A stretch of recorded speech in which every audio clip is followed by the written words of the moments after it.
Meeting is now live streaming on YouTube. Oh, yeah. Well, let's see if it actually is. I got to test this every time. I see in the background YouTube. Things are happening there. Welcome. Welcome. You know, I'm just realizing I'm looking. I need to do red eye reduction. Streaming on YouTube. Oh, yeah. Well, let's see if it actually is. I got to test this every time. I see in the background YouTube. Things are happening there. Whoop. Okay. That was very creepy. So 0 watching now, thank the good Lord. In the meantime, I'm going to invite some friends. Seriously, I need to take care of this red eye reduction. Let's see, does that do it? Now you can't see me. Let's move this around. Where should I put the light? Does this make me look better? This side? This side? No, really, I'm looking at myself and I'm using a new computer using audio. That's the problem. Hold on. I got to move this back. Oh, look at that. No, I need to put the mic higher to make it look fancier. Let's get some books. Not Sfarim. Guys, I wouldn't use Sfarim. That's just disgusting. No. Yeah. Oh, now it looks professional. This is great. This is great. Can you guys hear me? Let me know if you could hear me. I know I heard myself, but this is killing time while I figure out how to invite other people. Sorry, I'm using a Mac, folks. Not used to this. Let's copy the invite link. For those who are just joining, you've got a while to wait. Here we go. Link right here. And let's get the YouTube link. Where's the YouTube link? That's in my other. Here we go. The YouTube link is, let's share this. 0 watching. People. Gilad is here. Gilad, we need you back. How's my audio is good? Bittel tier on your beard. My beard has some white spots. I pressed to share this, but my computer's slow. Usually goes faster than this, folks. I don't know why. I don't know what's happening. I'm sure there are people already in the waiting room. Let's just copy this link up here, drop it in. The YouTube link to share. There you go. Let's see, is anyone waiting? Whoop, admit, there's an iPhone. There's an iPhone coming in, folks. I'm going to go onto Facebook and drop the link to tell people we are live. Who's in? Who's in? I have no idea. Phil! Let's change it to gallery view. I like that early on.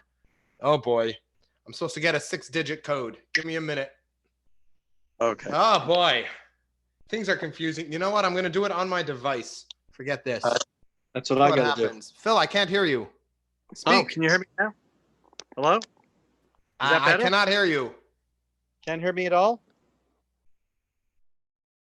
All right, let me get my headset. Keep talking. Keep talking. I don't. Is it me or can you guys hear? I'm asking the audience. Can you guys hear what Phil is saying? If not, I'll get my headset. Shave. Thank you. Thank you so much, Yankee. Yankee, I'm glad you're watching. One moment. Let's drop this link. Okay, 1 second. There we go. Drop it onto Facebook. Phil, I still can't hear you. Can anyone? You could hear me, but I can't hear you. Yeah. Can you hear yourself? Yeah, I can hear you. Give me a sec.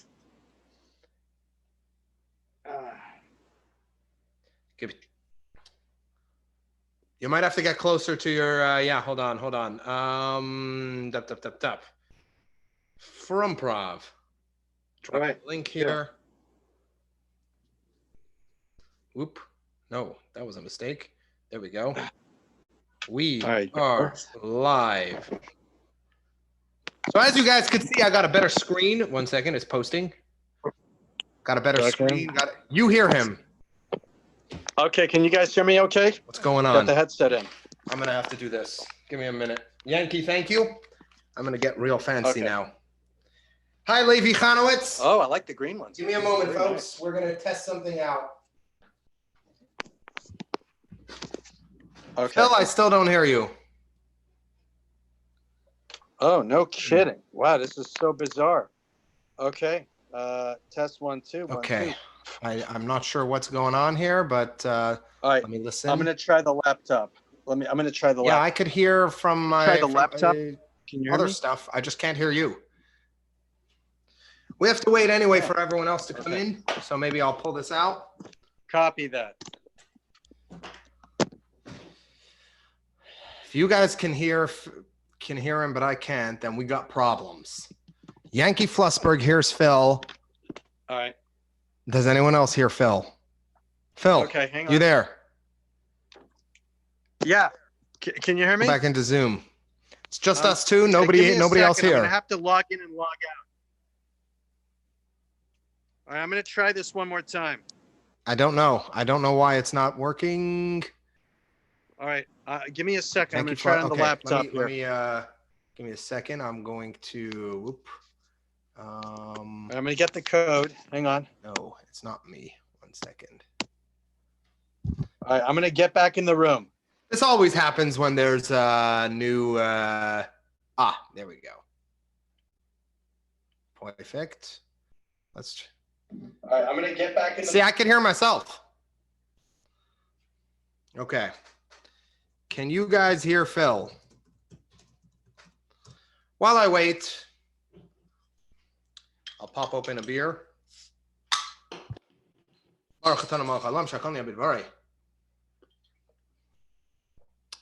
We have 13 people watching. CL says yes. I can't hear him. I don't know what to do. Maybe I'll pull out the mic. Let's try it like this. My audio will go off. How's this? How's this? How's this? Frumprov number 7. That's right. Benny, let's see if I hear him. One waiting. Frumprov number 7, and things are going good. Okay, I don't know why I'm getting some messages, iPhone messages. Benny, you're connecting to audio? Is this just my computer? What? Oh, I can hear you, Benny. Come on.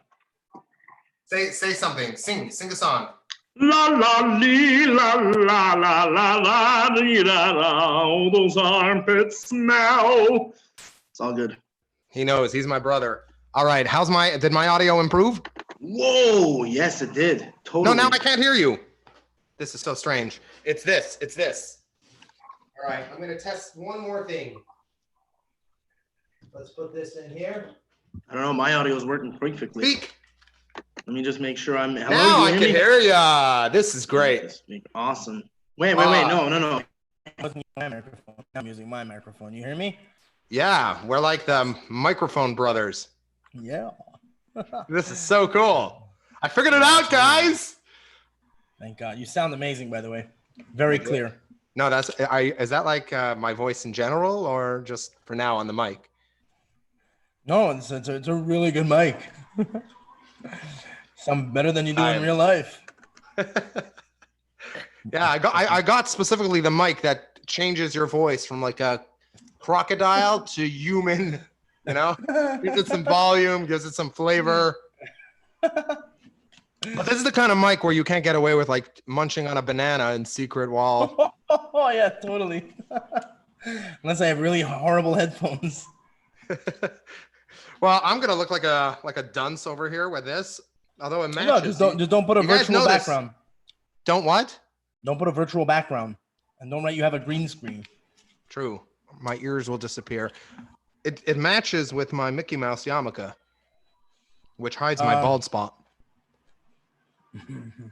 Let me write back to Phil. Oh boy, this poor guy is. Hold on. He will re-enter the room. He wrote. Let me write. Figured it out. For those of you who are joining, this usually takes 45 minutes, so we're moving at a fast pace tonight. Indeed. So how you doing? We actually just did a Dvar Torah, right? We learned some Pirkei Avos together. Yeah, that wasn't funny. It was very. There were some great humorous moments. Right. Yeah, you go to Rabbi Benny's. This is my brother, Benny Hershcovich. Let's see if anyone says hi. So you guys have arrived at a Farbrengen. I decided to hijack this. What is this? Funny Frumprov. What's this? Hi, Shalom Salish. Hi, how are you doing? Are we brothers? We are. Well, maybe now is the time to tell Benny that you're actually adopted. When I was young, I mean, sorry to break it I'm to sorry. you. You're getting cut off. I couldn't hear. What was that? Yeah, you're gonna get cut off. I know where you live. Yeah. Okay. Yes. So the Fabrengen, let the Fabrengen start. Hold on. We have got 11 people watching now. Probably like 9 of them. We have, I would say, like 2 regulars, and then the rest are just curious because we started the women's program. Maybe.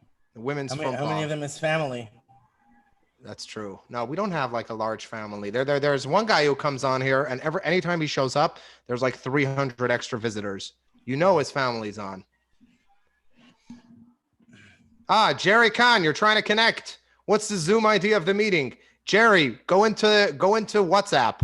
I posted it on the WhatsApp. You know what? Let me find a Zoom ID. Now you're making me work. We were just learning about working. Here.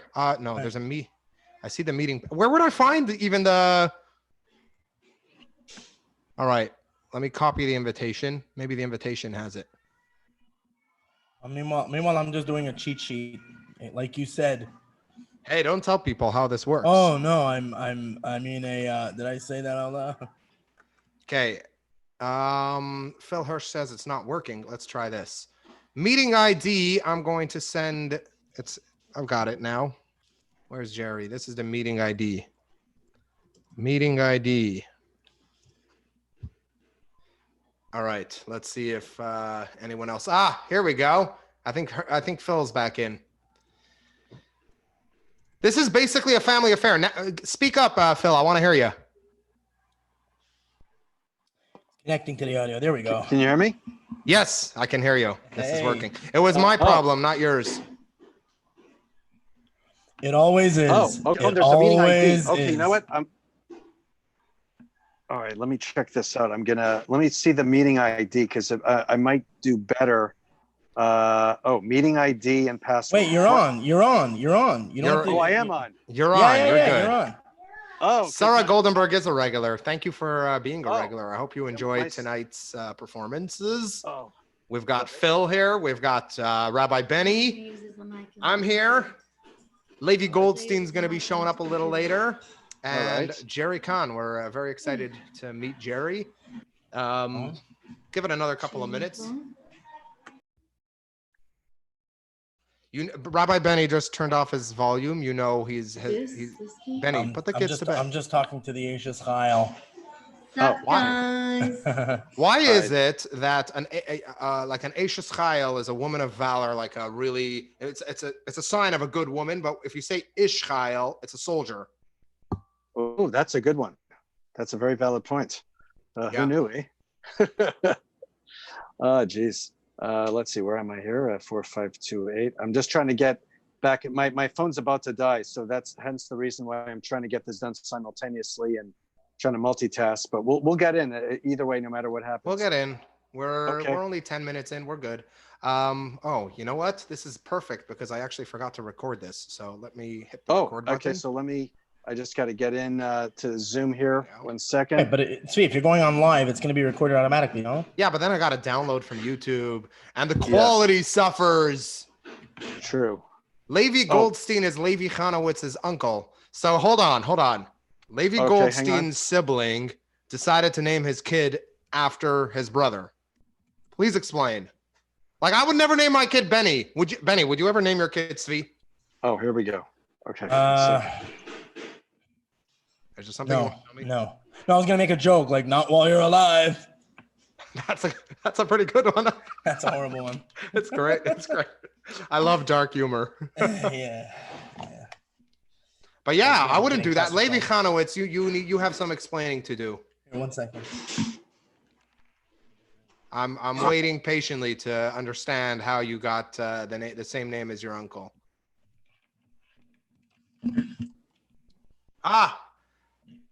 Phil is here. He's back. Okay, I hear you guys. Okay, beautiful. Much better. All right. Oh, Okay. Wow, not easy to do that, but we did. Technology, can't live with it, can't live without it. No question about that. Yeah. How are you guys doing, by the way? It's been a little over a month, almost 6 weeks, and my hair is longer and bushier. It's And the Sphera.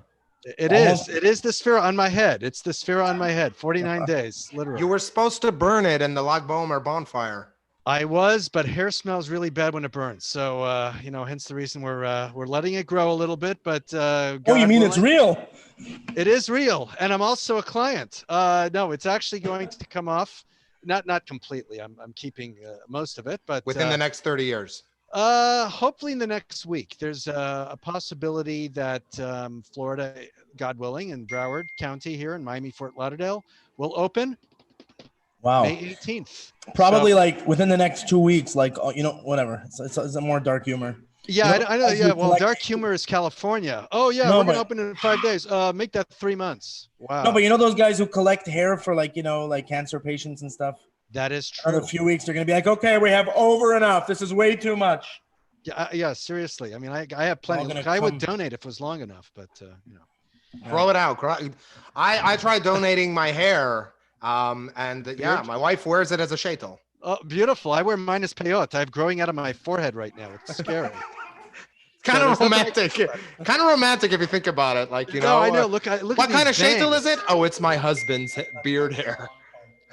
I'm sorry, that's terrible. No, don't feel bad. It's all good. I'll tell you what I do miss though about Passover. There's something about charoset that just, and I know it's very symbolic. There's no question you're not supposed to eat it all year round, but boy, there's something so delicious about it. You know, it's like our own Armenian dip. You know, because they have this Armenian dip that's similar to charoset, but charoset just tastes a whole lot better if you ask me, especially when it's done right. And you actually eat charoset by itself? Oh, I'm a purist. Not only can I eat charoset by itself, I can eat schug by itself, which for those who are not familiar in our audience, it's a Middle Eastern spice that's green. It's spicy, but it is absolutely delicious. And in fact, since we're all quarantined, well, I may not be much longer. I'm going to make my own. I'm going to make my own schug. So not to be confused with other green substances that we eat. Oh, oh no! Did I say that out loud? You did, but it's all good. By the way, I gotta say this. Wait, how are you? You're Ashkenazi. How are you enjoying spicy food? What's wrong with you? No, because number one, I went to a Sephardic school. True story. I don't know if you guys knew that. Hence the reason why I'm very familiar with a lot of these different foods. And I love Mizrahi food. It is just so delicious. And everything about it, you know, well, you see, now I'm going all Canadian there. Benny, we have to do a cholentvention. Oh, chillentvention. I like that. I haven't had chillent in a long time. You know, last time I had chillent, I did a food dare. True story. If you guys are in Instagram, go to Meet the McMurrays. I'm not kidding. I did what they call the chillent challenge on Meet the McMurrays. I was up in Perry, Florida. It's in northern Florida. And someone that I know, a dear friend and neighbor here in Davie, he made chillent for me. He actually said, I'd like you to try it. And if you could promote it, that would be great. So I did. So if you go to Meet the McMurrays, you'll see me. I'm wearing a long sleeve gray shirt. I know I got a lot of videos, but you'll find it. And I think it was January or February of 2019. I'm not sure exactly, but you could scroll down and I'm eating chillent in a hotel room. It was quite amazing. Are you wearing a bib? I did not. Thankfully, I did not make a mess. Hence the reason I know I should. Hence the reason you're not chillent face and I am. You know, it's kind of like a Gallagher concert when I eat chillent because pieces just go flying. It's scary. That is a reference I don't get, but. Oh, no. Gallagher is a well-known magician, but he uses a lot of fruit in his routine, like watermelon. So people have to wear plastic raincoats because they get splattered with all kinds of food. Google him. He's a nice, very interesting guy. I'd like to see him in concert. Of course, I'd have to wear a raincoat, but it is what it is. But good to see you guys. It has been a while, no question. See it too. We're all related, by the way. Phil is yes, my father's brother's son. Just like Levi Chanowitz says, Levi Goldstein is his brother-in-law. You've changed. You retracted some messages. I didn't even know you could delete messages on YouTube.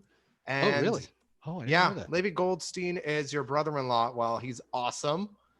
Oh. And Shalom Salish just wrote that he lives in Atlanta and it opened already. I guess everything opened in Atlanta.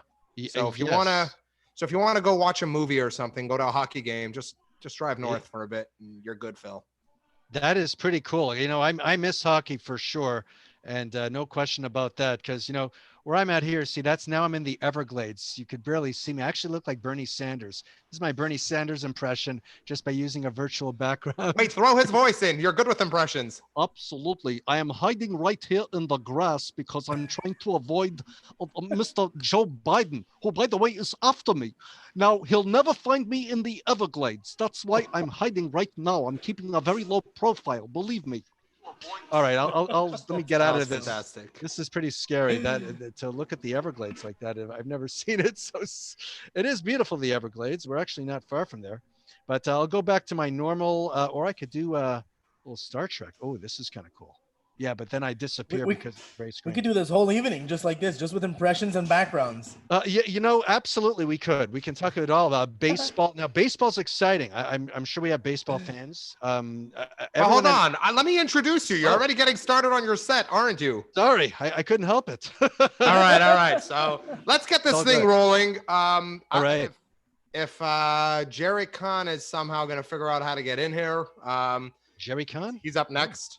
But Very for nice. now, ladies and gentlemen, the one, the only. Thank you. Phil Hirsch.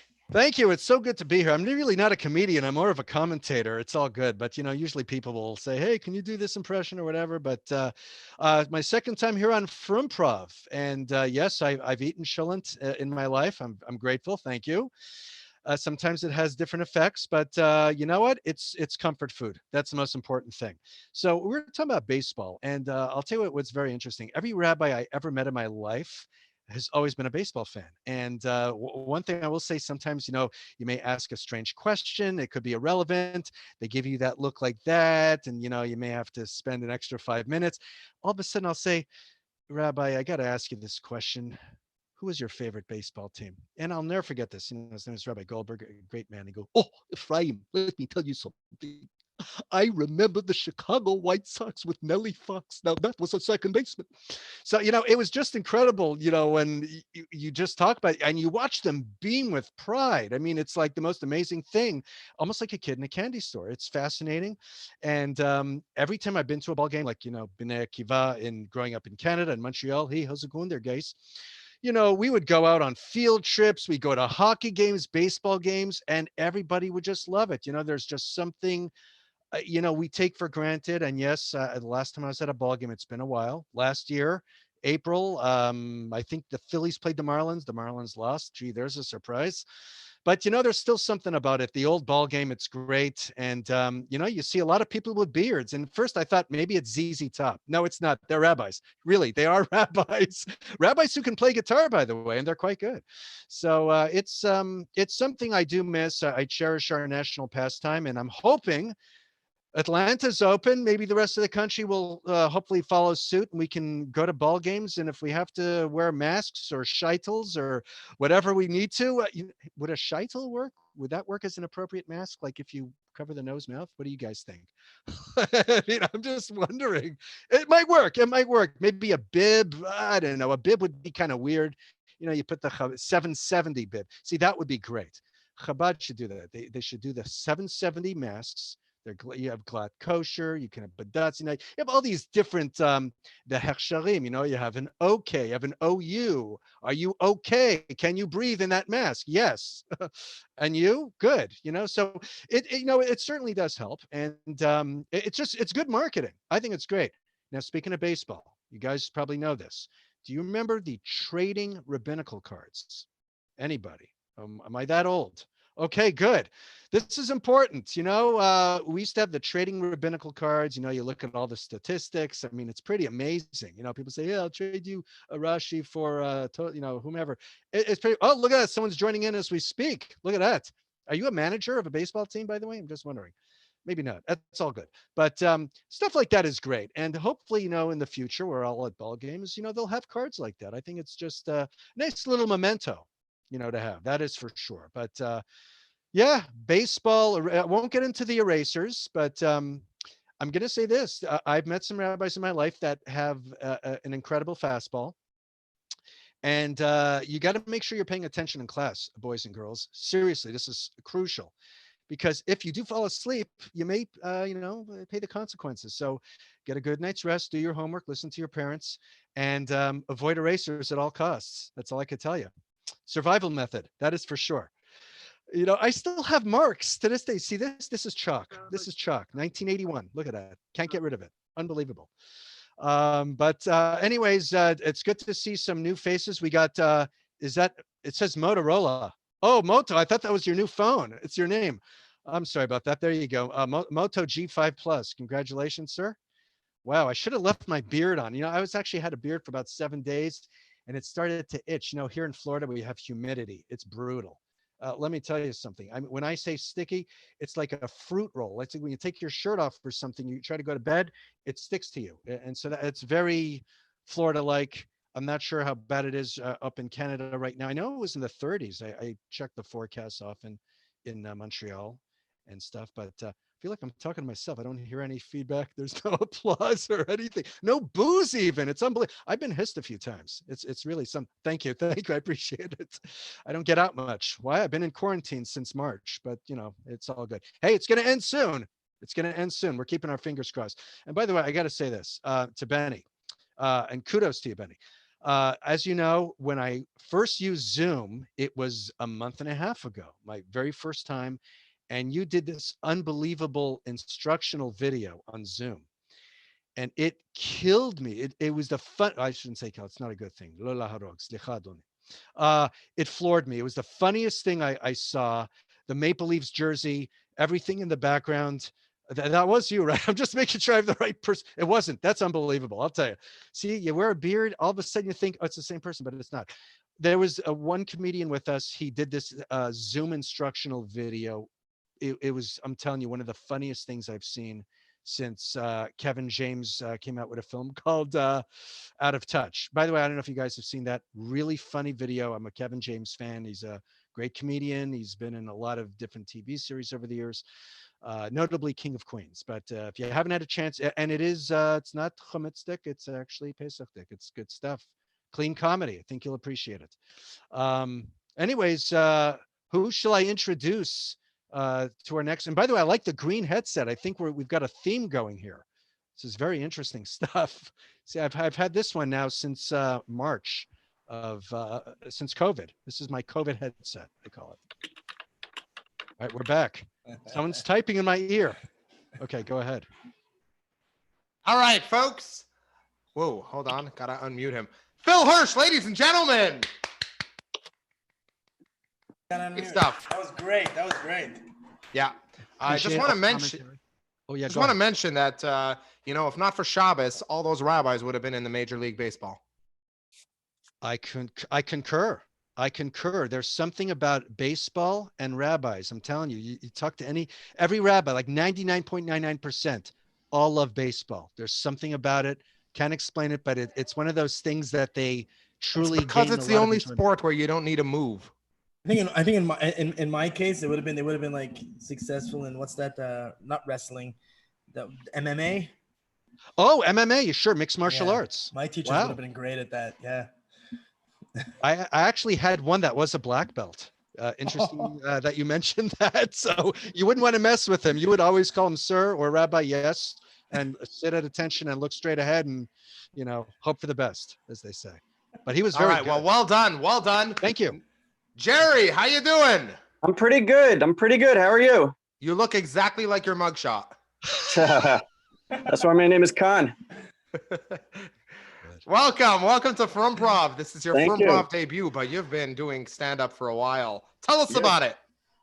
Well, I've been doing comedy since I was in high school, and I'm the founder of the Big Mockers, which is the only stand-up and sketch comedy troupe that's Shomer Shabbos. And I specialize in shows for synagogues, Jewish singles events, and things like that. And I love doing comedy. I cater to every audience. Awesome. So, are you ready to do your set? Of course. I've got even some new material. Perfect. So I'm going to mute everyone else. And ladies and gentlemen, Jerry Khan. Hey, everybody. You know, the coronavirus really started taking shape around Rosh Chodesh Adar. And, you know, of course, Adar is famous for Nahapochu. And certainly that's what's happening right here. I started off doing stand-up, and now I'm doing sit-down comedy. And I'm telling everybody to keep their cell phones on. You know, everyone's supposed to practice social distancing, and the US government is saying that everybody should stay 6 feet apart.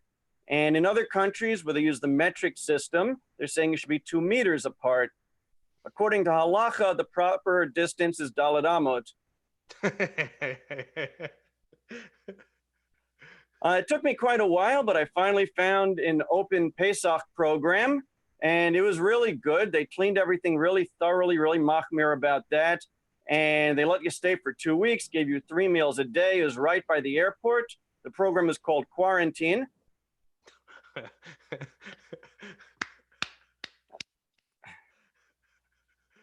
Hello, my name is Eliyahu Hanavi, and I'm an alcoholic. You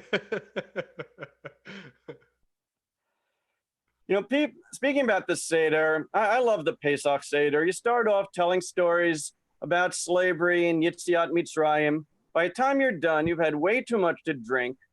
You're singing about a goat, and you're asking each other, who knows what 13 is? Now, a lot of times people do have too much to drink at the Seder, and one of the ways you can tell you've had too much to drink is if you start singing, who knows 12?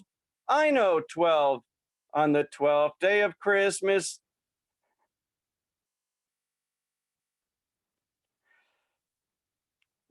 In a Haggadah, it talks about the man. The man was this white, flaky food. It could taste like anything you want. It could taste like cheese. It can taste like meat. It could taste like ice cream. Today we call it tofu.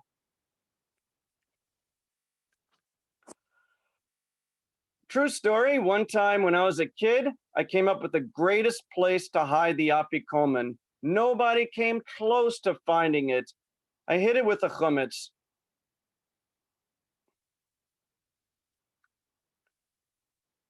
You know, in the Haggadah, it tells a story about Rabbi Eliezer, Rabbi Yeshua, and some other rabbis who are having a Seder.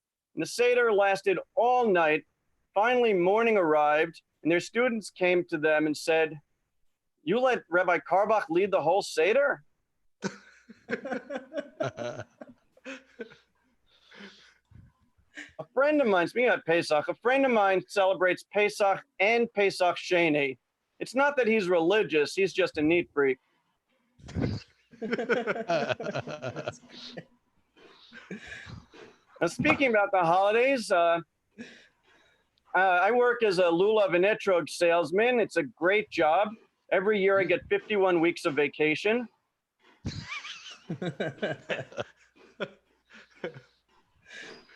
A friend of mine's a Baal Tshuva, and one time he invited me over to a sukkah, and I wanted to make sure that he's religious enough. I asked, is your sukkah kosher? So he said, I hold by the strictest standards of kashrut. And so I went there, and he was right. His sukkah was Pesach dik. We Jews are a lot different than everybody else. We think differently, we act differently, we worry a lot, we celebrate our holidays differently. Take New Year's, for example. How do the Christians celebrate New Year's? Parties, champagne, the ball drops, right? How do the Chinese celebrate New Year's? Parades, fireworks, dragons, costumes. How do we celebrate New Year's? We spend half the day in synagogue begging God not to kill us this year.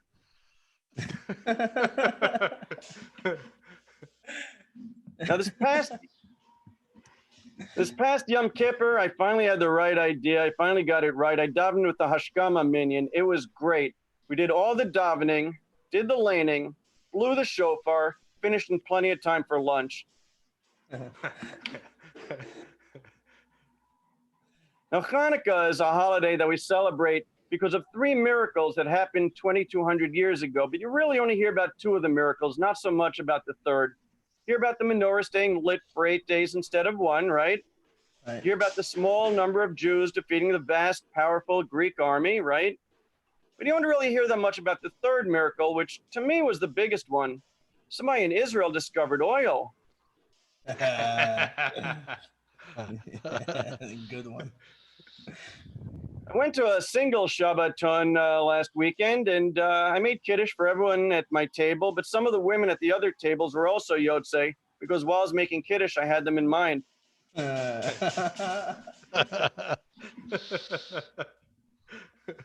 I was a teenager, my family and I didn't really get along that well. I still remember at my bar mitzvah, I went up to the bima and delivered my speech.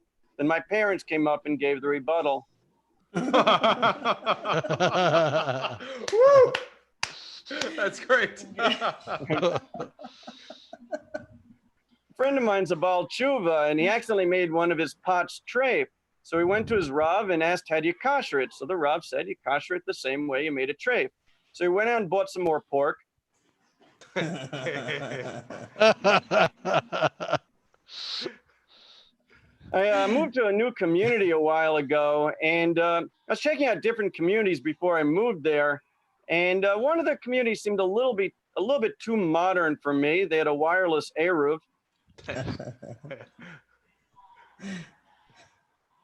A guy comes to shul late one day, and he goes up to the person next to him. Are we up to Ashrei? So he goes, Lo Aleinu. That's great. That's a great. I like that. I went to a singles event the other day. I walked up to this woman. I said, hi, I'm Jerry. She said, I'm Anita. I said, that's okay. I could wait a week.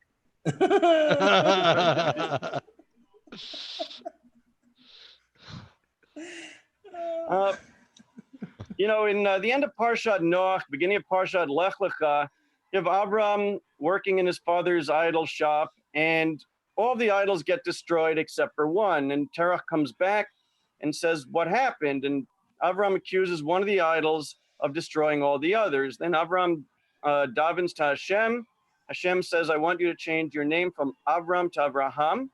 I want your wife to change her name from Sarai to Sarah, and I want you to move to this new place. So here you have it. Avram accuses one of the idols of destroying all the others. He has to change his name. His wife has to change her name, and they have to move to a new place. And there you have the first example of the Federal Witness Protection Program. Great.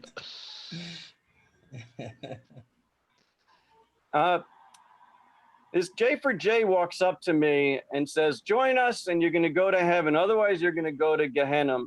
And so I said, so what you're saying is you're saying that all J for J go to heaven. So he goes, yeah. So I said, let me see if I understand what you're saying. You're saying that heaven is full of J for J. So he goes, yeah. So I said, I can't imagine how Gehenna could be worse.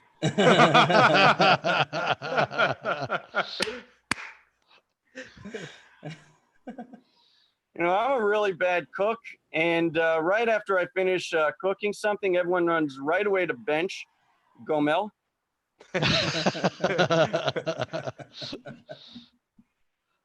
My neighbors, there's the husband is named Gedalia, like some Gedalia, and the wife's name is Esther, like Tanit Esther. Their kids won't eat a thing. You know, a lot of times people wonder if they're a frummie or not. So I have developed a test that can determine if somebody is a frummie or not. So if you've never seen a commercial for a restaurant that you can eat at, you might be a frummie. If the fanciest 5-course meal you've ever eaten was served on paper plates, you might be a frummie. If you think that Colonial Williamsburg is in Brooklyn, you might be a frummie. That's awesome. If you have a username or a password with 613 in it, you might be a frummie. If you know what time the sun set last week, you might be a frummie. If you think that 3 dates is a long-term relationship, you might be a frummie. If you've ever been to a singles event where the men and women are kept separately, you might be a frummie. If you're still wearing the same clothing style this year as 6 generations ago, you might be a frummie. If you think that the movie Men in Black was filmed in your neighborhood, you might be a Frummy. So If you good. spent more money on your hat than on your car, you might be a Frummy. If you knew what a legume was when you were 10 years old, you might be a Frummy. If you deleted the cookies from your hard drive right before Pesach, you might be a Frummy. If you've ever been to a fancy 5-star steakhouse and ordered a salad, you might be a Frummy.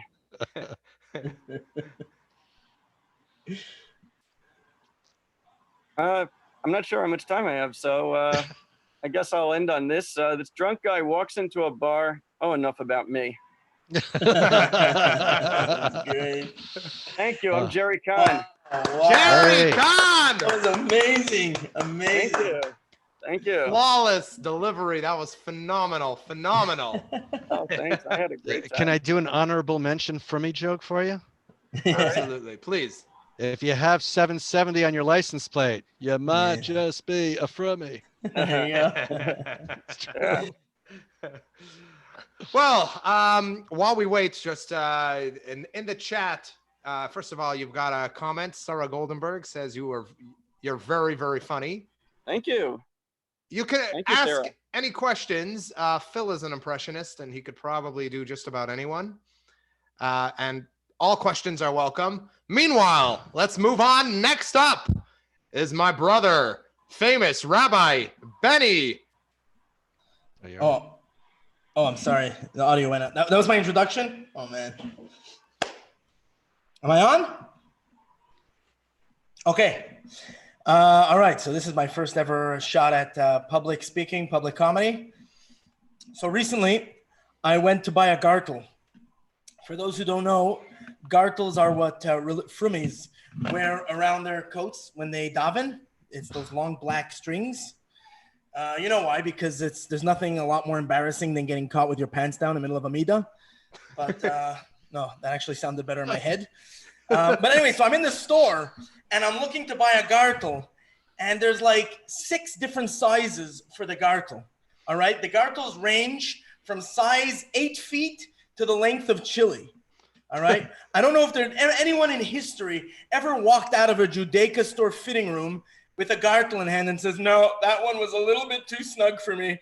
And then he looks over to like the basket. He's like, I'm going to go with the one that says ring around Saturn.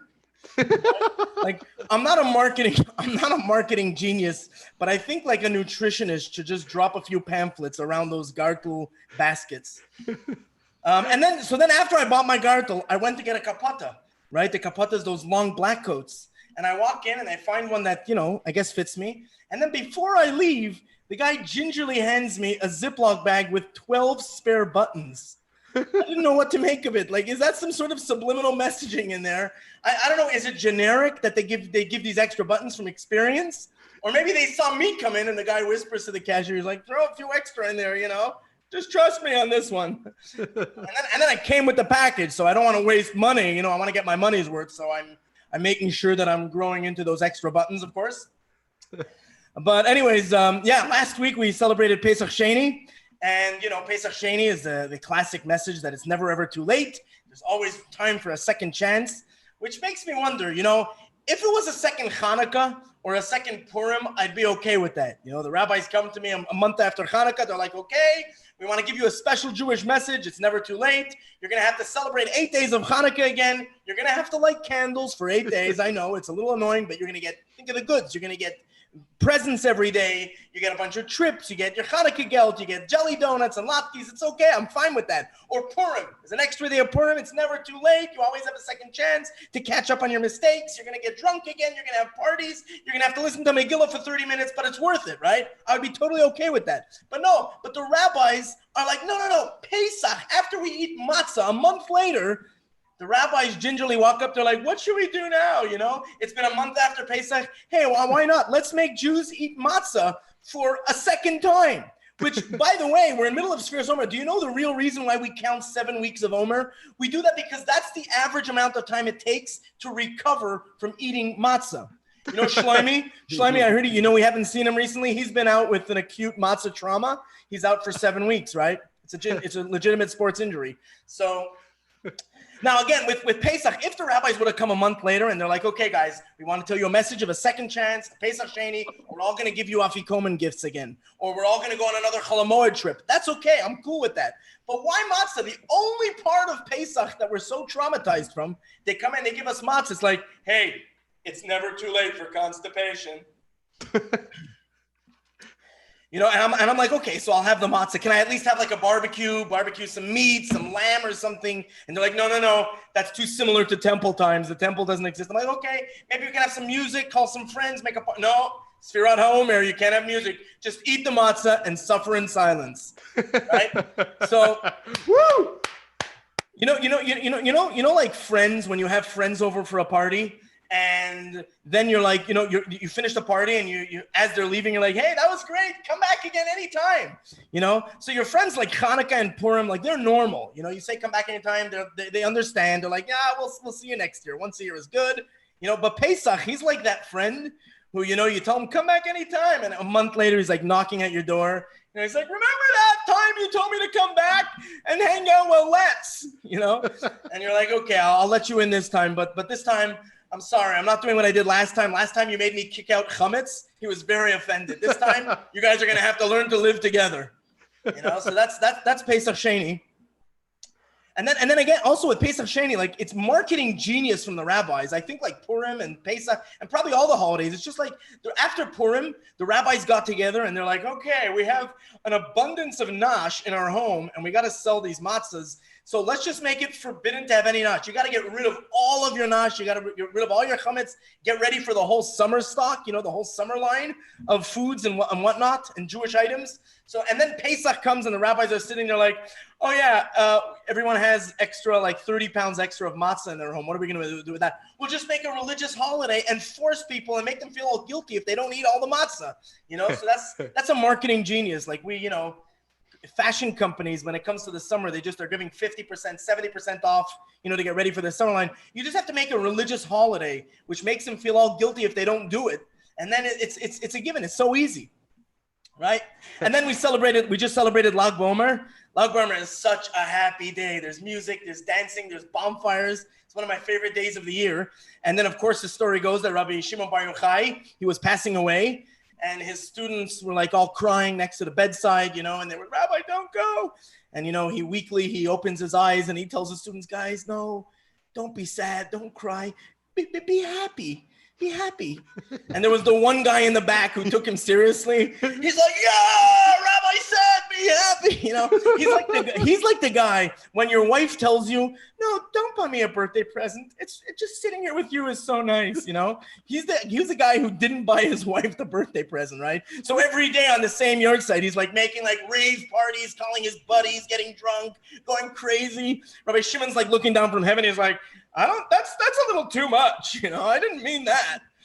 But, you know, anyways, but Lag BaOmer is amazing because, you know, Lag BaOmer, we light bonfires, we shoot bows and arrows. It's basically just, you know, explosions and weapons. That's Lag BaOmer. It's the most macho holiday of all the other holidays.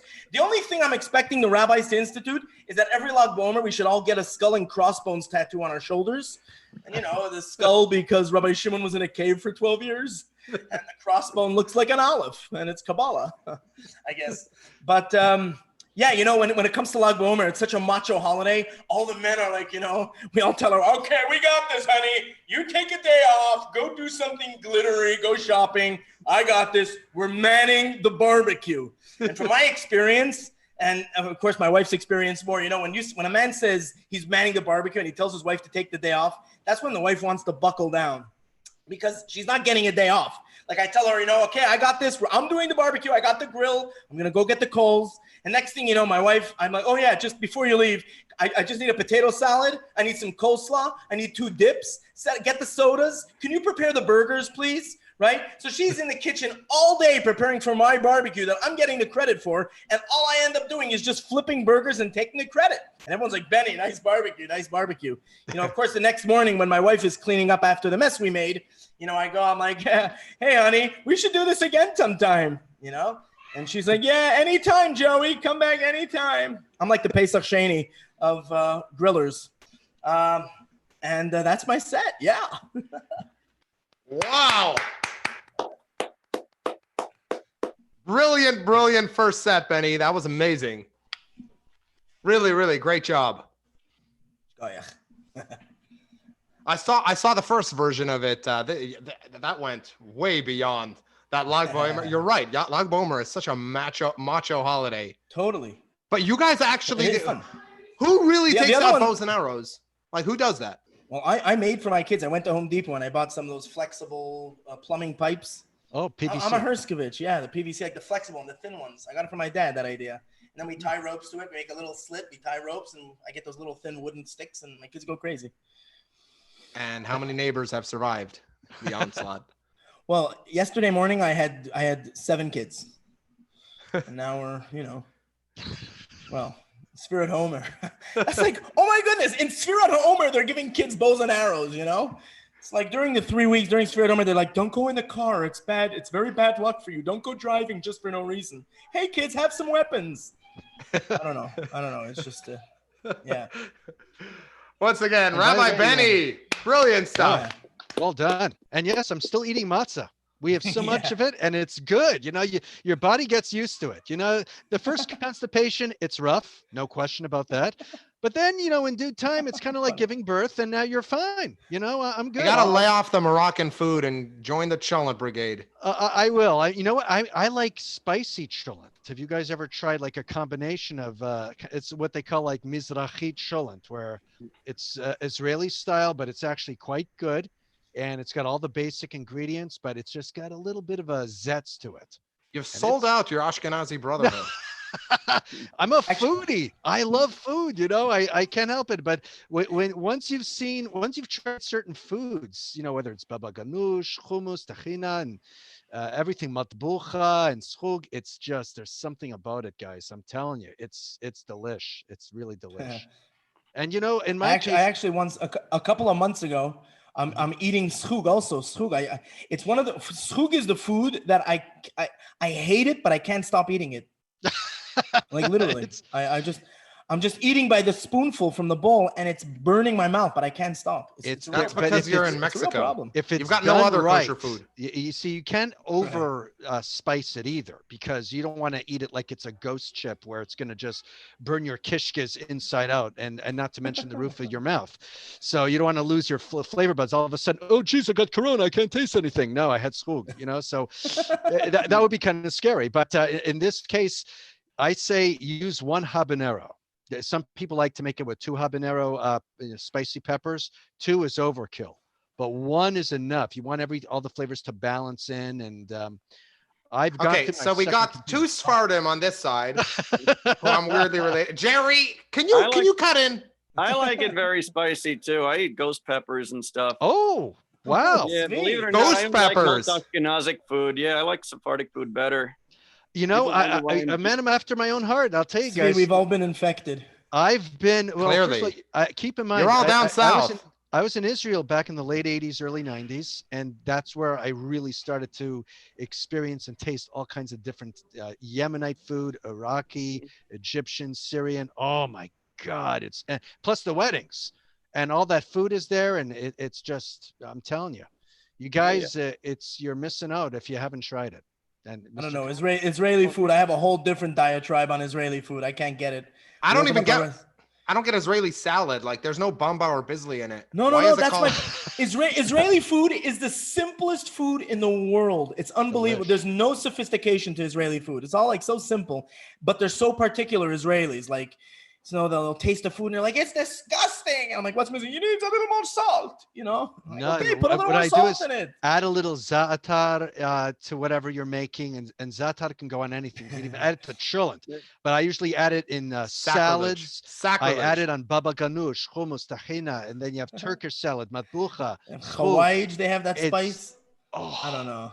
It is so incredible. I'm telling you guys. And then you add a little bit now, of course, bread, during the year, especially around, Rosh Hashanah. My God, it's so symbolic. It's good. I even took a picture of my plate earlier. So I'll have to post it to our group. But you guys, when you see how colorful that plate is, let me tell you, it'll make you salivate. I'll give you guys the color and the explosion of flavors. But come on, the spiciest Ashkenazi should be getting is garlic powder. Oh, no. I just mean that. I'm not saying it's bad food. It's delicious food. Come on, red pepper flakes on pizza. That's okay. That I do. And I like red pepper flakes on pizza. That's an Ashkenazi thing. Yeah, that's an Ashkenazi thing. I consistently will always add red pepper flakes. They're very interesting. No, I do too. I do too. Except if you're Sephardic, you have pizza with your red pepper flakes. Now there's other foods, like if you're into Yemenite foods, there's malawach, there's jachnun, there's different spices, but I'm telling you, I've never eaten anything so good, especially when it's homemade. You guys are the reason murder hornets arrived. See, I'm glad there are a lot of restaurants here in New York because I'm a horrible cook. I consider a meal to be a success if Hatzalah can treat everybody at the scene. Oh my gosh. Or if any of the firemen say that they've seen worse, the meal's a success. Yeah, there you go. Hold on. The people think that this is all done. I didn't even get my turn. Shalom Salish writes, Benny is funny, but Dream Mashiach is asking, now is the podcast segment? Nice. The post-show show. I think let's keep the podcasting. Party. The after party. Yeah, did you guys see the Hatzalathon? The after party? Oh no, I didn't. They had like an after party, which was just a coincidence. I will talk about this later, but let me go. I'll give my 5-10 minutes. Okay, so let's change this to speaker to. There we go. All right. So in this quarantine, I've been stuck at home for so long. Usually I get to go out, go to work, but now I'm stuck with my wife, and my wife and the kids. And how do you tell your wife that your business, your work is more important than hers? Like my wife, the other day I said, honey, I know you're like the director of an organization, a nonprofit that helps children from broken homes who are in the cancer ward. But you took a 90% pay cut so as to not have to lay off any of your employees. But now I'm the one, bringing in the big money with my great job as a product tester for the mitzvah menchies. And then she has the chutzpah to tell me that I should make lunch. She tells me make lunch for the kids while she goes out and volunteers to give soup to unemployed kids who have no homes. In the meantime, she tells me this at the exact time when I set up all the chaverim menchies right around the new model Schlachtois slaughterhouse. I've got everything set up. I'm ready to go. I'm the one doing work over here. Then she stays out for hours going to the hospital, visiting sick children like our son Yochanan, who he really needs a new kidney, and leaves me juggling all these responsibilities, watching the baby while trying to prepare for the release of the new set that's going to have blurred faces. It's just unfair. I mean, I have work. I've got a job to do. I remember back in the olden days, back before coronavirus, a while ago, I took my wife out. We went to a restaurant, very fancy restaurant on a date. We brought our Gemaras. Masaches Gittin. Actually, my wife brought a Yavamis. I don't know why. And the waiter, I think he wasn't Jewish because he had a chup and a green shirt that had a giant cross on it. And he came over and he said, "What are you doing here? Why aren't you at work? Someone ordered some salad. We need you to check the vegetables." By the way, a side point: if you ever go to a restaurant and kosher restaurant and you order a salad with lettuce, a whole bunch of greens, tip the mashgiach. Tip the mashgiach. Not a lot of work.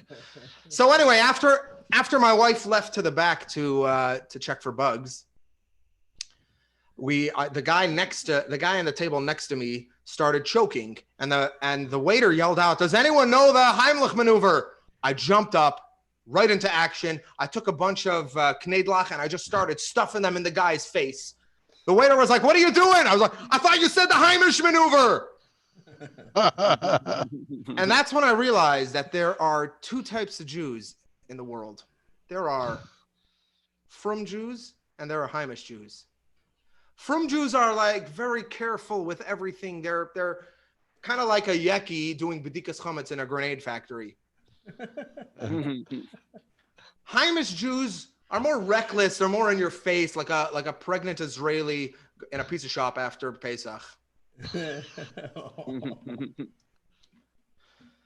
Frum Jews, they're just, they follow the rules, you know, like in quarantine. It's not particular, by the way, to like Hasidishers or Labat. We're in all different groups, but Frum Jews are the kind of people who during the quarantine, they don't want to cause a Chil Hashem. So they take all 13 kids out of the house and they divide them into little groups of 2, you know, everyone going to the park from a different direction, wearing baseball caps. But everyone knows they're Frum Jews because all the kids are wearing ties, matching ties, the entire family. Heimish Jews, they have no problem. They walk outside. They're doing an entire minyanim right there in front of everyone. All right, they're gathering. They somehow snuck into an amusement park, brought in a pot of cholent with them, and then they introduce themselves to you as Christopher because they don't want to make a Chil Hashem. Frum Jews are very scrawny. They're very thin. They don't eat much. They're on a very strict diet. And that's because like they don't have time. They're too lazy. Like, I'm not going to eat bread. I'm a Frum Jew. I'm not going to eat bread. I'm going to go wash my hands 6 times, say 2 whole brachas, and then bench for 10 minutes. I don't got time for that. And dairy? What, you want to give a lactose intolerance? You want me to eat dairy? It's the same thing as matzah. Fleishik. I'm not going to go fleishik. I'm not going to eat meat. I have to wait 6 hours. What if the ice cream truck shows up right outside my door in 5.5 hours? Last night, my wife gave me a chicken wing to eat. I took 1 bite out of it, and she reached back into the fridge and pulled out an entire cheesecake. I'm telling you, she did that on purpose. All right? Frum Jews, Heimish Jews, I mean, eating is like, it's beautiful. It's a part of life. It's a way of life. They sit down, they got a big cholent that has meat and kishke and salami, all these accessories. That's for breakfast. And then they're eating the cholent with a cold beer inside a hot mikveh. I mean, that's the way to eat. Frum Jews are little safety freaks. You know, they say tfilas haderech to drive down the block. Every time you drive with them, it's like a bacher on his first date. You know, here, come sit in. Yes, please put on all 5 parts of the harness. I'll call the shadchan. Okay, no, I would call the shadchan, but I already moved it into drive, so I'm gonna call the shadchan in a few minutes. Heimish Jews, I mean, when they drive, they've got 23 kids packed into an 11-seater. The car hits a bump and the baby goes flying right out of the driver's lap, knocking the cell phone out of his hand, which goes falling right into the pot of boiling soup in the passenger seat. Cuts off 3 ambulances, goes right through 10 red lights, swerves into a spot with a fire hydrant, and he's like, here, I'm here. It's chaverim, I'm here to change a flat tire. I'm telling you, nowadays with the corn, huh? Sorry? No way. Nowadays, with the entire quarantine, it's like a mix. We're all in a certain way, like Frum Jews. We're all eating like Heimish Jews. We're all keeping careful quarantine like Frum Jews. And, you know, at this point, I'm starting to think that maybe we need some Frum, small, slimmer mitzvah menchies. I do that, but my wife won't let me work. All right. Thank you very much, guys. Okay, we're still waiting for, thank you. We're still waiting for for Levi Goldstein. But while we wait, we can chat, which is great. Chatting is good. We like that. Of course. Oh, so we were talking about food earlier, obviously and there's gonna be a lot of food in baseball and everything, but obviously anyone now you're from Montreal. We've got a couple of Canadians here, I think, besides myself, which is great. One thing I could say about, growing up in Canada, for sure that the hockey was great. Our B'nai Akiva was wonderful. One of my all-time great memories was watching a film. It's before you guys were all born. It was called Mystery of the $1 Million Hockey Puck. And it was a film shot in Montreal. You can actually watch the movie on YouTube in its entirety. And I figure, hey, we're quarantined. You might as well watch some good stuff. Very kid-friendly, rated G. It's shot in film, of course, 16 millimeter versus the digital today. And a lot of the Montreal Canadiens from that era, 1975, were featured. Bob Gainey, Serge Savard, Yvan Cournoyer, and all that stuff. You're talking to the right audience. I mean, our audience definitely knows what you're talking about. I do miss that. There's certain things you reminisce because, you're in quarantine. You start thinking, hopefully life will at some point get back to normal. We hope. But I think about stuff like that. But, you certainly, when you have time on your hands, you can get a lot of things accomplished. I will say that. Things that we sometimes put on the back burner, you say, I probably should do this tomorrow or something. So it's, you just start to prioritize, and especially, in my line of work in the entertainment industry, it's like, okay, can I get this demo reel updated? Should I get in touch with this person? It's a nonstop process. And by the way, that looks good. Is that a beer? That is a beer. It's a Heineken. Thank God it wasn't a Corona. I was scared, because I had a Guinness. I actually had a Guinness, my first beer in a while. And, there's something about a Guinness, and I got to say, and I'm Canadian, and we love our beer, no doubt. But Guinness beer is just very underrated, and it is so incredibly smooth and delicious. And I know. Okay, hold on. I'm cutting in. Oh, go ahead. Before we move on, I wanted to hear people want to know where to follow. So Phil, go first. Where can people find you? Okay, if you want to find me on Facebook, it's facebook.com/Philip Hirsch fan page. That's Philip, Philip, like my spelling there, HERSH fan page. And if you're on Instagram and you want to see my Chillin' Challenge video, it is there. Go to instagram.com/Meet the McMurrays. Basically, I'm a Canadian blogger. And the challenge was that it wasn't spicy. It was an Israeli style cholent, but it was very good. It did have Moroccan spices in it. It did have Moroccan spices. Incredibly good. Yes. Jerry, your turn. How can people find you? I'm on Facebook also, jerry.con.9. My website is, I got 9. Why the 9? Hold on. Are there 8 other? I guess 8 people got there first named Jerry Con. So I got there 9th. I guess that's how I got it. 8 other cons. Half a guy, maybe that's it.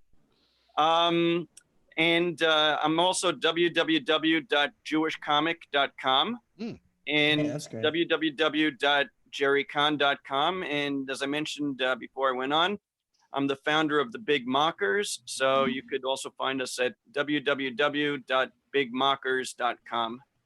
So Jerry, I went on your website, jewishcomic.com, and it has the greatest thing I've seen on any website. What's that? A link to your MySpace page. It's how long it's been since I updated it. That is, hold on. Do you still use MySpace? No, I haven't used it in a while. 06, last time I used it. That's probably about the same for me. Yeah, phenomenal. That's fine. You could just leave it. You could say it's part of the humor. Sure. There you go. Own it. It's great. I love it. Yeah. I'm rejoining MySpace. It might still be on it, so I'll leave it there. Oh, and a special shout out to Sarah Goldenberg. Thank you for the follow. I followed you right back on Meet the McMurrays on Instagram. I appreciate that. Oh, that's great. Yeah. Let's look at the comments. Nice microphone, Tis Chadesh from Shlomo Khan. Very nice. Thank you. This is a revelation. I was going to ask you what kind of microphones you guys have. Those are actually very spiffy looking. Yeah, mine looks better than it is. Oh, okay. And the stand is all taped up. Oh, wow. It's hardcore. Yeah. I like it though. And yours looks very, wow. It's actually really small. I thought I've been in studios where like microphones are like the size of your face. Oh, but this one is like edible. No kidding. Is there a bracha that you have to make? Borepli a microphone? I don't know. But it's no, it's all good. Shasalin Nace once it passes through your body. Yeah, there you go. Sarah Goldenberg wrote, tonight was very funny. Good show. Well, we're still waiting for Levi Goldstein, so yeah, maybe it's not over, but we'll see. We'll see if he shows up. You know.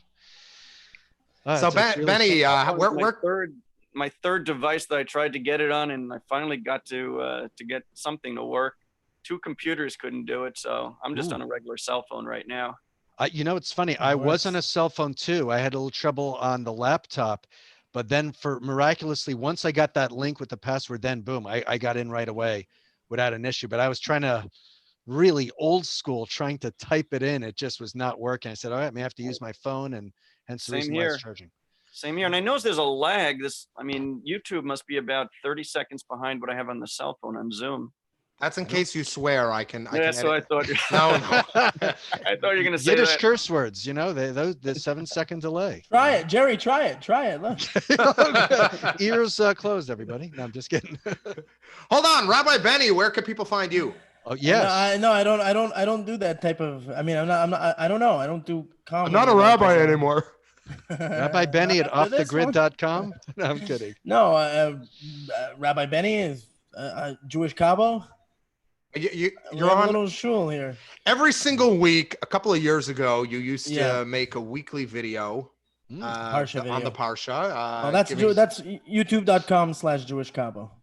Oh, yeah. Those were long ago. Levi just sent me a message. He might not be able to make it tonight. Ooh, okay. Ooh, all right. He's not ready. So we might wrap up. But did anyone saw the Hatzalathon? How awesome was that? No, how was the ending? You said you were going to. They raised 15 million in. Wow, it's crazy in 24 hours. Well, they started with like 6.5. They started early. Also. That's crazy. Unbelievable. It was very powerful. My favorite part. They kept extending it. So they extended it. Originally, it was supposed to end at 8, and then they extended, or something like that, and then they extended it to 11:30. And then at 11:30, they announced, "All right, we're going to an after party, but we broke the internet.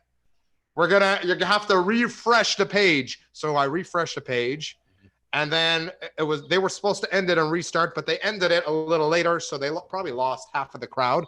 My favorite part was right near the end. So the entire time they were completely social distancing. And then for the last, I don't know, half hour, it's just like they were done with it. It was over. It was like the 3-month point of social distancing. They just got together and they were trying not to be too overt, but the camera angles, whoever was running the camera kept doing it wrong. Like in the background, you see them high-fiving each other, giving each other like full kisses on, you know. Yeah, but you know what? If there's any place where you don't have to social distance, it's probably at a Hatzalathon. You'd think. It's like if anything happens, it's right there on hand. That's true. You're in good hands, like Allstate. How embarrassing would it be if someone went into a medical issue and 911 pulled up first? Wow. Like at the Hatzalathon. I can't even imagine that happening. That would look good on someone's demo reel. That's for sure. Yeah, another great moment, which was actually quite beautiful, was they had a bunch of they had the professional singers like Mordechai Shapiro and Benny Friedman were singing, and I think it was one of the members of Eighth Day. I forget the names. Ellie Marcus, I think it was. They were sitting there singing some like Kumzit style songs, and towards the end, they brought in a couple of members of Hatzalah who had okay voices to sing the basics, and they would play around in the background. Let me guess. When they started singing, people were like, Hatzalah! There you go. That is too funny. So, and then just near the end, they're like, we're like 6 minutes left. We only have to raise another 12 million. And something like that. It was something like $500,000. They didn't make it in the end, but it kept going. So I hope they made it. Because what Hatzalah does is amazing. Yeah. And then all of a sudden, like the big singers are in the back, and this one random Hatzalah member gets up and is like, "Cut the music! I have an announcement to make." And I thought it was like his wife gave birth or something, you know? And instead he's like, "Everyone give $18 now." But then 2 minutes later, it was over. So you couldn't see if like we were rushing, like, okay, let's get on it. Let's give $18. Let's be part of the world Achtos. They should have had Bibi Netanyahu make an appearance or something, or congratulate. I mean, stuff like that would be. Yeah, but I think they planned the whole thing in like a week. That's what they were saying. Wow. Like a week and a half, they planned this whole thing. It was unbelievable. You should have had us on it. Yeah, I would have gone on. I would have just gone in Definitely disguise. well, Hatzalah already pretty much is cut. We should do like a different, like Zaka. We're gonna do a Zakathon. I like that. That would be cool. I'm a Donate Kohen. a body I don't think part. I can do that. I'm a Kohen. I don't think I could do that. I'm a Levi. I can help to wash your hands. Levium, you're surrounded Hey, by we're all Levium. Levium, That's true. yeah. Oh, that's true. We have a union for that. The hand washing guild. I mean, you're supposed to wash. Why don't you your learn hands to twice, wash your so own hands? Yeah, exactly. Coronavirus, you got to Hey, I'm wash on a your hands break. a lot. So it's good that I have all these Levium here. That is very true. And what's going to happen? Are people going to wear masks when they're washing hands or something, or wearing like face guards? I mean, it's going to be interesting. Am I going to have to use Purell? Oh, wait a minute. I know you're supposed to hold the cup with me, but hang on 1 second. Okay, give me the cup. You know, it's going to be very interesting. I'll tell you, that is for sure. Oh yeah. By the way, Jerry, you said before about like the what was the thing where the Hatzalah said that they've seen worse? That actually really happened to me a few months ago at a car wash. Really? Just, How did that happen? No, I showed up with my car and I have a bunch of kids and the car was so filled. I was so embarrassed. And the guy looked at me. He's like, "Oh, don't worry, I've seen worse." That made me feel even worse. Like even he is acknowledging how horrible my car is. When he says that to me, I didn't know where to bury myself. I had a lot worse than that. Benny, I had a lot worse than that. I brought it to Decary Square right here in the middle of Montreal's Frum community. Montreal's religious community, like they're used to seeing cars that are terrible, that are dirty beyond comprehension. So I decided one year to get rid of my chametz and go to, they were advertising. It was expensive, but I went to Decary Square and the guy looks inside. He's like, this is too far. I don't know if I can do this. That's so embarrassing. Wow. Oh, what is it goodness. like when you describe a car that needs work? Are you talking like just toys, maybe some food, or just a few things, or just everything you mentioned? Yeah. Really, like piled high, like when they open the door, it's kind of like winning lottery. When like you have slot machine, you have all like these 5 kids, right? It's just It gets inside behind screws, like under walls. Oh my goodness, dear. wrappers and stuff, and just it's horrible. It's horrible. Wow. And then the thing, like substances, when they're there for a few weeks and they just get hard and they get like attached to the plastic and the wall, whatever, it's not. Well, it's the real substance abuse. There's children watching this. Come on, guys. I'll give you guys an example. Now it's because there's some people that really clean their cars, and then there are others that they wait for the good rainstorm. And you're talking about the exterior. We're talking about the interior. Oh no, but I've seen really although bad sometimes chametz gets into the exterior too. I don't know how. Like now, I got to check the inside of my tires, the airbags. I got to cut into them to make sure the kids. There's nothing Where I like used to live, piece of crust. Where I used to live, they're more machmir. So instead of only having it if a dog wouldn't eat it, it counts as chametz. They're more machmir. It has to be if a bachelor wouldn't eat it. Oh, that's great. Oh, that is awesome.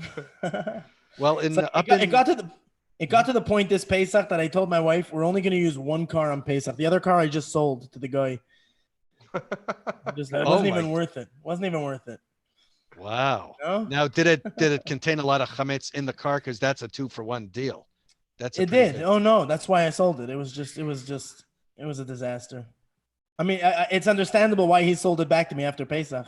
Even he didn't want it. It's hilarious. And this is Mexico. We're talking Mexico. Yeah. Well, you need to get rid of a car. I mean, there's so many ways to do it. Yeah. Now, Phil, you're in Florida. Yes. Have you seen that letter from the synagogue? I think we got to talk about that too. Benny, Please have you seen do it? tell. I know I've not seen the letter. You'll have to. There's a letter from a synagogue in Deerfield Beach, I think. Okay. Deerfield Beach, that's north of me in Palm Beach County. The rabbi. Oh, no, Broward. Sorry, Deerfield's Broward. My bad. I was thinking the Boynton rabbi Beach. sent out a message that there was an illegal minion in someone's private home. And these people are now basically thrown out of the community. They will not get aliyahs. They will not get. It's not just a rabbi. It's like from the board, signed by the rabbi. Yeah, really blasting them. Wow. That's crazy. See, and it's funny. I'm glad we're able to do commentary, and especially if we need to talk about stuff, because so many issues. It could be comedy, could be drama, could be a little bit of everything. But the idea of snitching really frustrates me. It just, we're Canadian, for crying out loud. You snitch on the ice, you're gonna get the lumber and the shins, tabernacle. I knew you'd relate it to hockey. I had to, it's a whole thing like that. It's kind of like too many men on the ice, too many men in the stiebel. What's going on here? Oh, it's, here's the thing. If you got 10 people, they're not sick, they took their temperature, they washed their hands, they said, let them pray, for crying out loud. It's not like they're inviting 20,000 people inside a house. And from last I've been told, if you've got 10 or less, you're good. It shouldn't be an issue, and it shouldn't be business. But what? I got the letter here. Let's read it. Let's read it. Let me share my screen. I've not seen the letter or heard about the story. I'm sharing the screen. Here we go. Okay, go ahead. Let's check it out.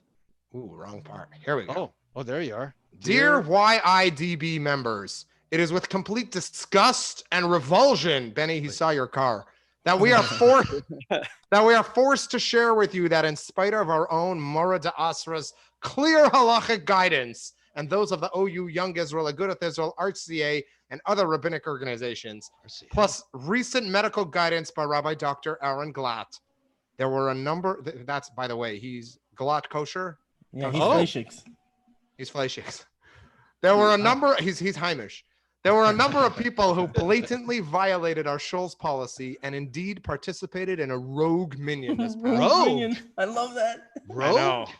A rogue minion. Wow, I haven't heard that term since I was at a kiddish club. I mean, that's like, that's wild. And I drank grape juice, for the record. I was not inebriated. That was one wild kiddish club. Oh, you're telling me the bubbles tickled my nose. I don't get out. Which is hard for Ashkenazis. It is, especially with a mustache and a beard. Okay, at Upminster J. Upminster J sounds like Christian local, like that. Like they had a minion in a church. What's Upminster J? Do you know? Sounds like a type of cheese, if you ask me. But kosher cheese, like Chalav Yisrael cheese. We don't know about these stuff. Chalav Yisrael cheese. There's basically mozzarella and pizza. And that's all. That's all. Those are the only two options we get. Wow. Okay, let's continue reading. This letter is so good. Yeah. This level of raw chutzpah and dangerous Suffolk pikuach nefashis cannot be tolerated. This type of behavior and the individuals who perpetrated it must be responded to with significant consequences. All right, ready for the consequences? Here we go. Okay. Those individuals who participated will be stripped of any current positions in our shul. I wish they would say what current positions there were. Yeah. And denied any forms of kibudim, including aliyahs, balei kriya, and shiluchet tzibor, and magidei shiur. That's harsh stuff. Well, harsh. You would also say malkut. This is like very Shawshank Redemption, like punishment here. This is scary. Also, you would assume if these guys are going on Mesiras Nefesh to have a minion, they probably were prominent figures in the shul. They probably care about a minion. Yeah, they wanted a quorum, not a quarrel. Yeah. So hold on, Levi's here. Oh, for all of you guys who patiently waited. I should have done the Chris Matthews voice. Huh? I should have done the Chris Matthews voice, talking about reactions. Hey. I mean, look, people got to go to a minion. They got to pray. What are they supposed to do? Just Levy! sit on there. Hey, Levy, how's it going? In my old neighborhood, New Rochelle, it's the whole community was affected because somebody, right in the beginning of the epidemic, somebody didn't know he had it, went to a bat mitzvah, went to a couple other things, and suddenly that had closed down the town because he infected dozens of people. A Frum guy. Where do you live? I live in New York. My parents live in New Rochelle, which is right where that happened. Oh, New Rochelle. They were right. They lived right outside the containment zone where it was. And my niece went to school with the guy's daughter. Actually, goes to school with the guy's daughter. Not anymore. There's no school, right? Well, they're doing it virtually now. Yeah. But yeah, one guy, and he was from, and he didn't know he had it. He didn't travel. He didn't do anything at risk or anything like that. but infected dozens of people because he went to a bunch of simchas. This is why I never go to the mikvah. I never go to minyan. Not even Yom Kippur. Never. But here's the thing: you can do mikvah on your own if you have a swimming pool. I mean, there are proper ways to do it. You can do a virtual minyan. Well, not in Shabbat, obviously, or any. You're just showing off that you live in Florida and that has swimming pools. So in New York, you have pools, indoor heated. Right? Montreal, we have them. I mean, we go. Montreal, we don't. Montreal, it's just our arenas. We just. That's true. Wait till the summer, and then once the lake, everything is. It's still snowing. Our Zamboni driver. Right? Huh? It's still snowing in Montreal now, right? I mean, our Zamboni driver, our local Zamboni driver has gone missing, and we're hoping he resurfaces. Jean-Guy. I saw that online, but it's good. All right. Let's move on to the highlight of the evening. Levi Goldstein.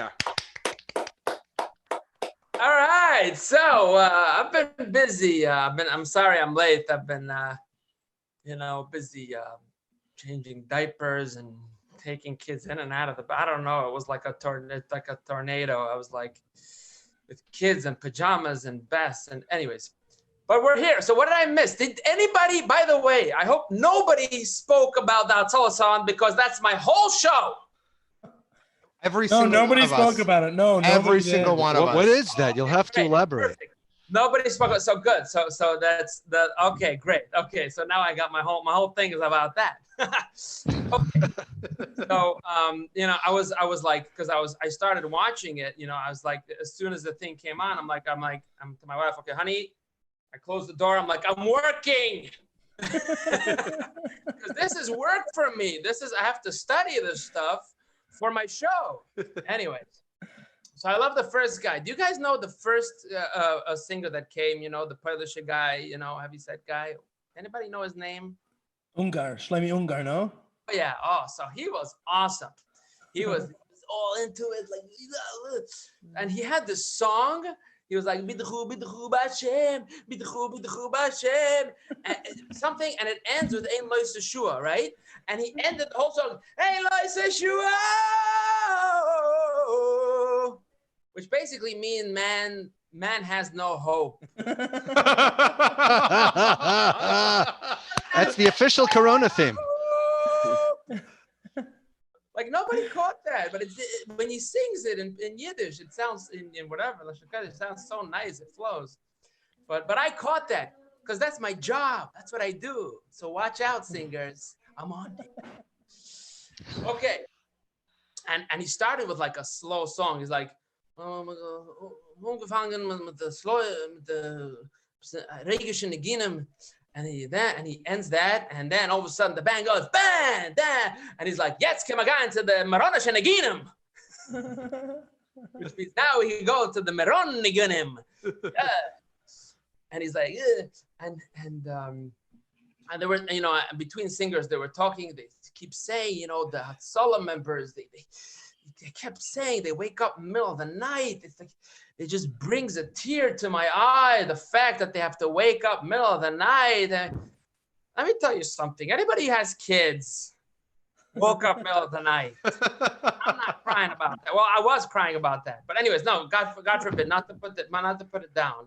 Kol hakavod to the Hatzalah members for waking up middle of the night. And what is with this that they took the Ashkenazifies, the Sephardi and the Gunim. I hate it. It drives me crazy. It's like, Beimi Roin, Shum Rabbi Shimoin, Udoi Naini Buryichoi. No, keep the Sephardi songs. They did you hear this? They had like Yismach Moshe, the most Sephardi nigga, the most Sephardi song out there. Yismach Moshe. Like, oh my God. Come on. Anyways, and Modi's there. Hello, I don't know. They just asked me. I came. Amazing. Totally. Rabbi, save me. Help me out here. You take it. Didn't it seem like they were just bouncing it off each other, those three guys? Like, blah, blah, blah, blah. All right, passing it to you. Save me. Help me out. I got nothing to say. Now a little philosophy, a little comedy. I don't know. All right, there's the bank. In case you don't know how to read numbers, let's look at the numbers again because it's on your screen the whole night. I'm going to read it. 13 million. And what's with the cards? He kept throwing the cards. They're throwing the cards over there. Can't they just get a screen or just read the cards and move it? He's like, no, we got to throw the cards everywhere. We're going to throw it over here. Oh, my God. And let me ask you something. Oh, my gosh. What idiot calls Hatzalah for the donation? Like the Hatzalah emergency number for the donation. They actually have to announce it. Like, guys, I'm getting reports that people are calling the Hatzalah emergency number to give donations. Stop doing that. Oh, my gosh. And after every singer, Aaron Fried gets up there. Oh my God, he was so beautiful. Wow, it was like I was trying to get something, but no, he was just smooth. He nailed everything. And he's like, he ends the song, and then whatever the song is, and oi! And then Modi comes, and it's like such a beautiful ending. And Modi comes in, yay! Amazing! Like he ruins the whole mood. I'm like all like soft and fluffy, and then he comes in, wow, I'm from Fried. Anyways, oh my gosh, Amar Fried did have one fashla. There was one little slip that I did catch, by the way. Thank God. Otherwise, I'd be out of a job. So he was gonna sing the song, Bring the House Down. So he's like, all right, there's one thing, we gotta bring the house down. And it was quiet. The band didn't get the thing. And he's like,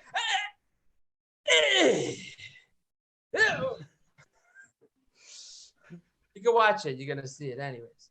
Oh my God. And the guy on the bass, I don't know, where's my guitar is not here.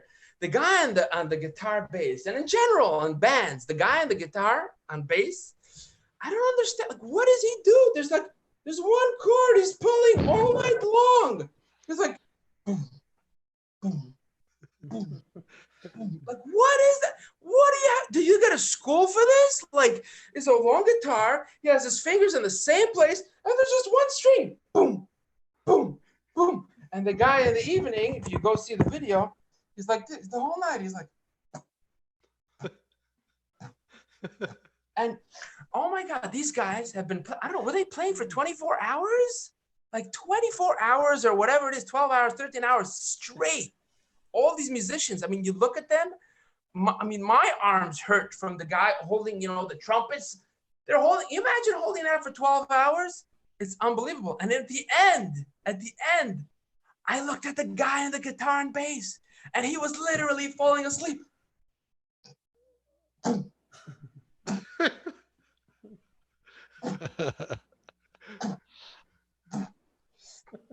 my gosh. Oh, and even Jackie Mason. They got Jackie Mason to promote this Hatzalah stuff. Did you see this? Hello. Yes, I'm Jackie Mason, in case you didn't recognize me. It's amazing what Hatzalah is doing. They're amazing. They're tremendous. Nobody knows whatever they did because they come middle of the night and they scare you and they steal your keys and you never know about it. But listen, would you like to convert? Anyway, the truth is that I don't know what I'm talking about. And I've been listening to, oh my gosh, God, wait. Before I get to God Elbaz, this is going to be juicy. This is going to be like, anyways.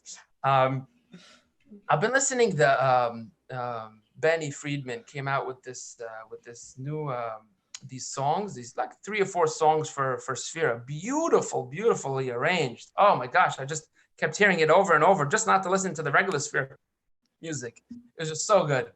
Anyways, so and A.B. Rottenberg sings in one of them, and I couldn't miss that one. The Rachamana.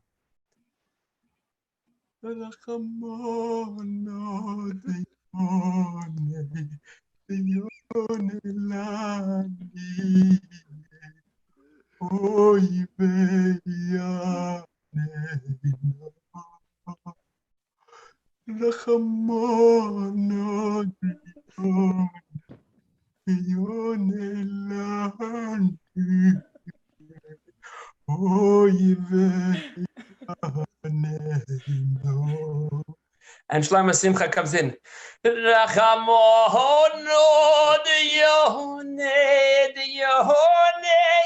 Anyways.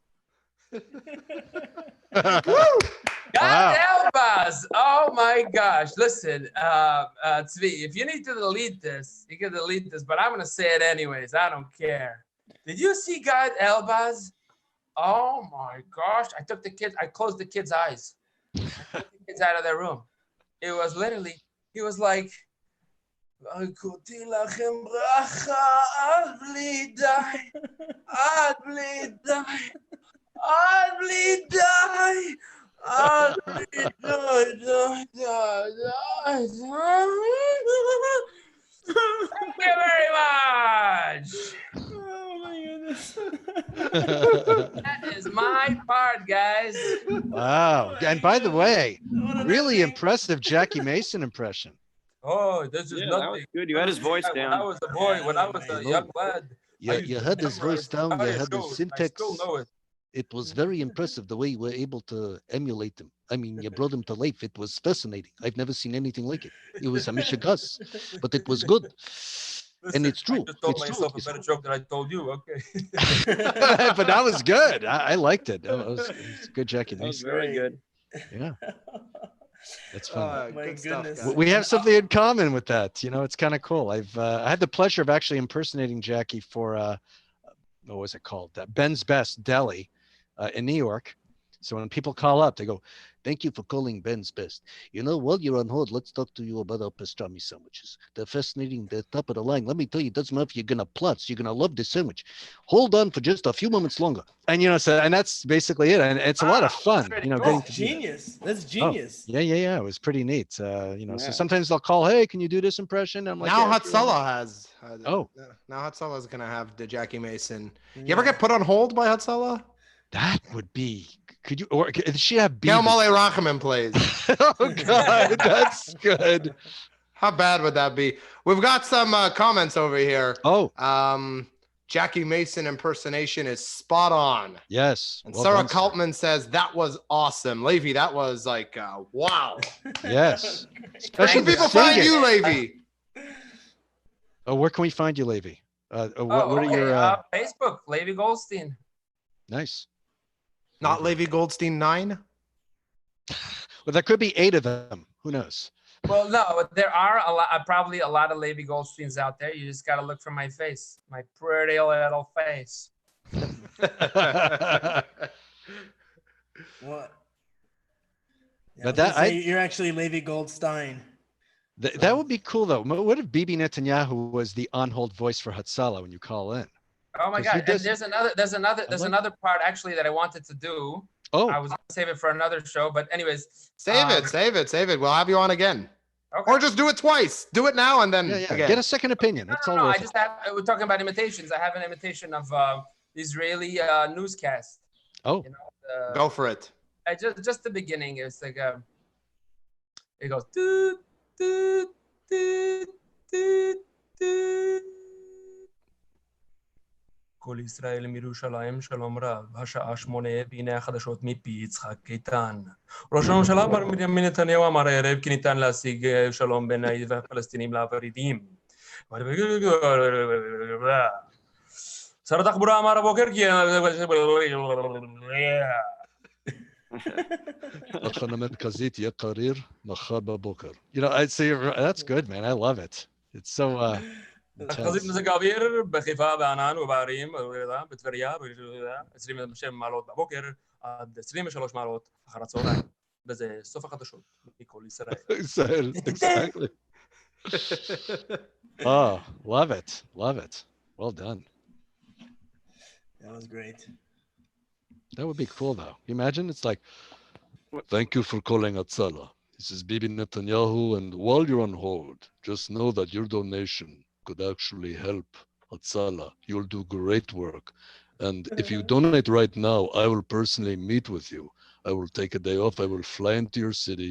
We will have falafel, of course, from a 6-foot distance because of Corona in my last thought, nachon. So that would be kind of cool. I'd like to, you know. There's no red line. Let me try that. He's not talking about a red line. Oh, yes. Talk to me about the red line, please. בבקשה. אני רק רוצה להגיד דבר אחד, אני שמעתי שחברת הצלה הם ארגון נורא אדיר. בפרט רוצה לומר שכל התאוצה של כל המשפחות שעוזרות לכל אלה שבאים בכלל, זה לא בא לרגע. וואו. של הענן של האף שלי. תודה רבה. Thank you very much. And now in English. And God bless. Thank you very much. And we can do it. Wow. I wish Ehud Barak could have been in the room with that. That would have been too funny. תתחיל איתי עם אהוד ברק, כי אני אסתולל עליך בכל הלסון של הבקשה. בקשר להטלה, קודם כל, זה היה משהו נורא אדיר, השגנו המון כסף היום, ועכשיו סופרים את כל התרומות מכל מדינת ישראל, וגם את כל היהודים בכל ארצות הברית, וקודם כל, שלום לך ביבי, תודה לך את כל מה שעושים עכשיו, ותזכה למצוות. You're very welcome. Love it. All right, guys, it's getting a little late. Yes. Yes. A couple Jerry, you're living in a bubble. That was impressive. Sorry. That's magic. a couple of quick, I guess, announcements. Number one, anyone watching, I mean, we got like what, 30 people watching right now, but maybe people will watch later. Number one, if you want to try out, that's what we're here for. This is a platform for you to either test out your material, new material for any Jewish kosher comics, or if you want to try out stand-up comedy. Also, Sunday, 2:30, we're having the first time ever women's only Frum comedy. We have a group of 10 women, a mignonette, who will be, a mignonette who will be performing. Women. Yeah, better than a bayonet. Women, that's for sure. Yeah. Women. And there's a great lineup, some really good talent in that group, and join us 2:30. The main reason is because it's going to be hosted by a woman who living in Israel. Oh. All right, thank you guys for joining. Is there going to be singing on it, or is it open to anybody? It's for women only. Okay, it's one of those. All right. So no males should log in. It's No only for males women. should watch it on Shabbos. There you go. Shabbos Yom Kippur. What was I going to say? That's pretty much it. I want to thank all of you guys, Phil, Benny, Jerry, Levi. This was a lot of fun. I think this was one of my favorite Frumprovs. Just a good group of guys really riffing. It was fun. Thank you for this is great. I have to do it again. Absolutely. Same here. We're on every Wednesday night at 8. Take care, guys. Ciao. Good night. Hey, you too. Have a good night. See ya.